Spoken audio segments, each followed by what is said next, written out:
পটাই রে, তুই সকালে কখন ঘুম থেকে উঠিস? আমি একদম ভোরবেলাতেই ঘুম থেকে উঠে পড়ি। গত 12 বছর থেকে আমি এই একটাই রুলস মেনটেন করে যাচ্ছি। তোর একদিনও দেরি হয় না ঘুম থেকে উঠতে? না, আমার ঘুম থেকে উঠতে একদিনও দেরি হয় না। শোন পটাই, যারা দেরি করে ঘুম থেকে উঠে তারাই আসল মানুষ, বুঝলি? যারা তাড়াতাড়ি ভোরবেলায় ঘুম থেকে উঠে তাদেরকে তো মুরগি বলে। কি, তুই আমাকে মুরগি বললি? পেঁচি, তুই মুখ সামলে কথা বলবি কিন্তু। পটাই রে, পেঁচি ঠিকই বলেছে, কিন্তু মুরগিদেরই তো ভোরবেলায় ঘুম ভাঙে। দেখিস না মুরগিরা কেমন ভোরবেলায় ঘুম থেকে উঠেই চিল্লাতে থাকে। তুই তাহলে কখন ঘুম থেকে উঠিস ভেলু? আমি সকালে উঠিয়া আমি মনে মনে ভাবি, ধুর, এত তাড়াতাড়ি উঠে কি করব, আর একটু ঘুমিয়ে পড়ি। এই, তোরা সবাই চুপ কর, স্যার আসছে। Good morning sir. Good morning sir. Good morning sir. 12টা বেজে গেছে, আর তোদিকে গুড মর্নিং বলতে হবে না, চুপচাপ বসে পড়। স্যার, বলছিলাম কার 12টা তো বেজে গেছে, আপনার না ঘড়ির? হ্যাঁ, এই উল্টো পাল্টা কথা আর ইয়ার্কি ফক্করি মারতেই তোরা ভালো পারিস। এখনই প্রশ্ন করলে তো আর মুখ দিয়ে কোনো কথাই বেরোবে না। কেন স্যার, মুখ দিয়ে কথা বেরোবে না তো কোথা দিয়ে বেরোবে? ওপরওয়ালা মুখ দিয়ে কথা বেরোনোর সিস্টেম করে রেখেছে।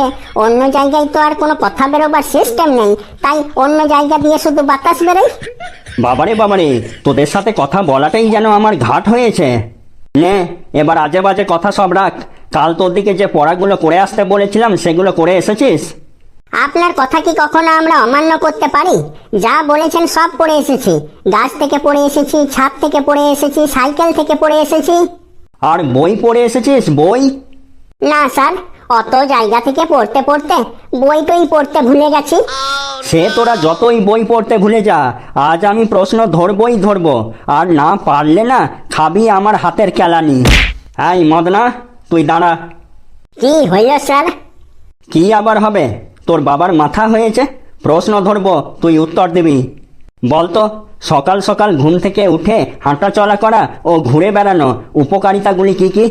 স্যার, আমি কোনোদিনও সকাল বেলাটোতে ঘুম থেকে উঠে ঘুরে বেড়াই না বটে। কেন, তুই সকাল সকাল ঘুম থেকে উঠে ঘুরে বেড়াস না কেন?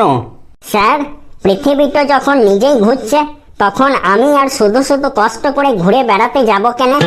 আমাকে আর রাগাস না মদনা, এবার কিন্তু তোকে আমি এমন মার মারবো, এমন মার মারবো যে তোর চুলগুলা সাদা করে দেব। 2 হাত তুলে দাঁড়িয়ে থাক। ধুর বাবা, স্যার তো আমার পিছনটাতে এমন করে লেগে আছে যেন মনে হচ্ছে আমি ওর প্রথম ভালোবাসা বটে। হ্যালো, তুই দাঁড়া। বলতো দেখি, এই মোবাইল ফোনের জন্য কাদের সব থেকে বেশি ক্ষতি হচ্ছে? স্যার, এই মোবাইল ফোনের জন্য চোরদের সব থেকে বেশি ক্ষতি হচ্ছে। কেন, মোবাইলের জন্য চোরদের সব থেকে বেশি ক্ষতি হচ্ছে কেন? স্যার, রাত 2টোর সময় চোরেরা লোকের বাড়িতে চুরি করতে গিয়ে দেখছে সেই বাড়ির কেউ না কেউ জেকে ফেসবুক করছে, তাই চোরেরা আর চুরি করতে পারছে না। তাই এই মোবাইলের জন্য চোরেদের সবচেয়ে বেশি ক্ষতি হচ্ছে। কি সাংঘাতিক অ্যান্সার রে বাবা! এই, মেরে তোর পাছা আজ আমি লাল করে দেব। এই পেঁচি, তুই এবার বল। মনে কর, একই জায়গায় একই সময়ে স্কুলে আর হসপিটালে এই 2 জায়গাতেই আগুন লেগে গেছে। এবার অ্যাম্বুলেন্স এসেছে আগুন নেভাতে। প্রথমে কোন আগুনটা নেভাবে বলতো দেখি?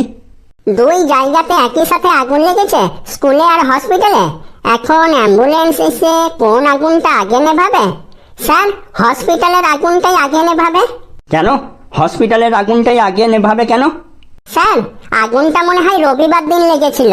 রবিবার তো স্কুল ছুটি, কিন্তু হসপিটাল তো সব সময় খোলা থাকে, তাই অ্যাম্বুলেন্স হসপিটালের আগুনটাই আগে নেভাতে যাবে। এই জন্যই তো বলে মেয়েদের বুদ্ধি হাঁটুতে থাকে। এই পেটরোগা পটাই, একদম অপমানিত করবি না বলে দিলাম।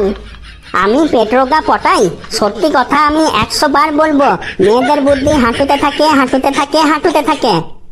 না হলে কি কেউ অ্যাম্বুলেন্সে করে আগুন নেভাই এই কথাটা বলতে পারে? ওহো, আমি এতটা ডিপলি চিন্তাই করিনি। মেয়েদের মাথায় কত চিন্তা ভাবনা থাকে তুই কিছু জানিস? মেয়েদের মাথাতে তো কোনো বুদ্ধিই থাকে না, তাহলে মাথা দিয়ে চিন্তা ভাবনা করিস কি করে? বরং এটা বল, মেয়েদের হাঁটুতে কত চিন্তা ভাবনা থাকে জানিস? এই, কি হচ্ছেটা কি তোদের? তোরা কি ভুলে গেছিস আমি এখনো এই ক্লাসে প্রেজেন্ট আছি? আর তোরা কি না আমার সামনে ঝগড়া করছিস? পটাই, তুই যে বলছিস মেয়েদের হাঁটুতে বুদ্ধি থাকে, তোর এটা কেন মনে হয়? স্যার, কয়েকদিন আগে আমি একটা বই পড়েছিলাম। বইটার নাম পিএনপিসি শাস্ত্র। এই শাস্ত্রে লেখা ছিল, যখন পৃথিবী আর বিশ্ব ব্রহ্মাণ্ড সৃষ্টি হলো, তখন একদিন সৃষ্টিকর্তা ব্রহ্মা ঠিক করলেন সবার মাথায় বুদ্ধি দেবেন। সেই মতো তিনি সবাইকে লাইনে দাঁড় করিয়ে মাথায় বুদ্ধি বিতরণ করতে লাগলেন। সবাই বুদ্ধি নিয়ে ঠিকঠাক চলে গেল, কিন্তু কিছু মেয়ে তখনও সাজগোজ আর পিএনপিসি করতে এতটাই ব্যস্ত ছিল যে ব্রহ্মার ডাকই শোনেনি। পরে যখন তারা দৌড়ে এসে বলল, প্রভু আমাদের বুদ্ধিটা দেন, তখন ব্রহ্মা বললেন, মাথার বুদ্ধি তো প্রায়ই সব শেষ।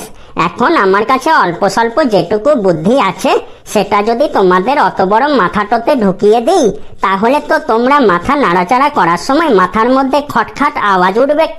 তাহলে এক কাজ করো, তোমরাই বলো এই অল্প পরিমাণ বুদ্ধিটা তোমরা কোথায় রাখতে চাও।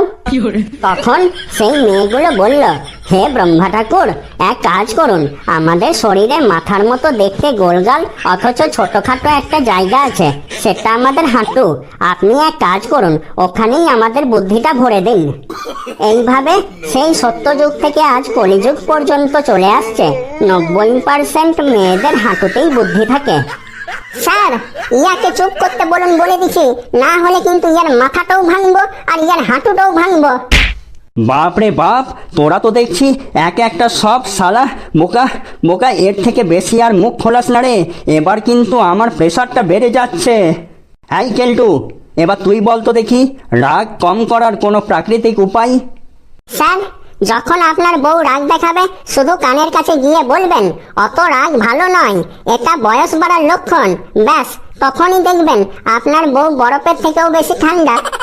বাবারে বাবারে, তোদের উত্তর শুনে আমার কান দিয়ে ধোঁয়া বেরোচ্ছে। হাই হাই পটাই, তুই চাঁদ নিয়ে একটা বাক্য রচনা বলতো। স্যার, চাঁদ দিয়ে বাক্য রচনা বলছি স্যার। কিছু কিছু মেয়ে আছে, তারা একদম চাঁদের মতো, তাদের নিজস্ব কোনো আলো নেই, তারা সবাই মেকআপের আলোয় আলোকিত। বাপ রে বাপ, জ্বালিয়ে দিল জীবনটাকে। এই, তোরা কেউ বাড়িতে পড়িস না কেন রে? স্যার, আমি বলবো চাঁদ দিয়ে বাক্য রচনা। বলতো। স্যার, চাঁদের কোনো নিজস্ব আলো নেই, চাঁদ সূর্যের আলোয় আলোকিত হয়। বাবা বাবা বাবা বাবা, ঘেটু, এই তুই আছিস এই স্কুলের মধ্যে ইন্টেলিজেন্ট ছাত্র। তুই না থাকলে যে কি হতো ক্লাসটার অবস্থা কি জানি। বস বাবা, বস বস। শোন, তোদিকে আজ একটা উপদেশ দিই, মন দিয়ে শোন। জীবনে চলার পথে অনেক অনেক বাধা বিপত্তি আসবে, কিন্তু তার জন্য কখনো থেমে যেতে নেই। যত বাধা আসবে তত আরো জোরে জোরে চলতে হবে, বুঝলি তোরা? স্যার, জীবনে জোরে জোরে চলতে গিয়ে যদি জুতোটা ছিঁড়ে যায়, তাইলে কি করব বটে? মদনা, তুই খুব ফক্কর হয়ে গেছিস, আমাকে আর রাগাস না বলে দিচ্ছি। এই মদনা, তোর বাড়িটা কোথায় যেন? বোলপুর শান্তিনিকেতনের কাছে, তাই না? হ্যাঁ স্যার। বেশ, তাহলে তুই রবীন্দ্রনাথ ঠাকুরের একটা কবিতা শোনাতো। স্যার, আমি রবীন্দ্রনাথ ঠাকুরের কবিতা জানি না বটে। বলিস কি, তুই শান্তিনিকেতনের কাছে থেকেও একটা রবীন্দ্রনাথ ঠাকুরের কবিতা জানিস না? স্যার, আপনার বাড়িটা কোথায় বটে? আমার বাড়ি দমদমে। স্যার, আপনি এরোপ্লেন চালাইতে জানেন? না। তাইলে স্যার, আপনি দমদমের এয়ারপোর্টের পাশে থেকেও এরোপ্লেন চালাইতে শিখেন নাই কেন? তোর মুখে মুখে কথা বলা আজ আমি ঘোচাচ্ছি। যা, ঘন্টাটা পড়ে গেল, না হলে আজ তোর একদিন কি আমার একদিন। কি সাংঘাতিক সব ছেলেরে মাইরি। কি বন্ধুরা, কেমন লাগলো তোমাদের আজকের ভিডিওটা?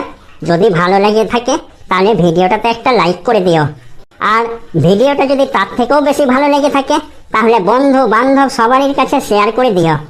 আর ভিডিওর কোন অংশটা সব থেকে বেশি ভালো লেগেছে সেইটা কিন্তু কমেন্ট বক্সে লিখে জানাতে ভুলো না। আর এইরকম মজার মজার আরও কার্টুন ভিডিও দেখতে আমাদের চ্যানেল, আপনাদের চ্যানেল, বাংলার চ্যানেল, বাঙালির চ্যানেল কার্টুন নেট বাংলাকে, অর্থাৎ কার্টুন নেটওয়ার্ক বাংলাকে সাবস্ক্রাইব করতে কিন্তু একদম ভুলবে না। আজ তবে আসি, টাটা, বাই বাই।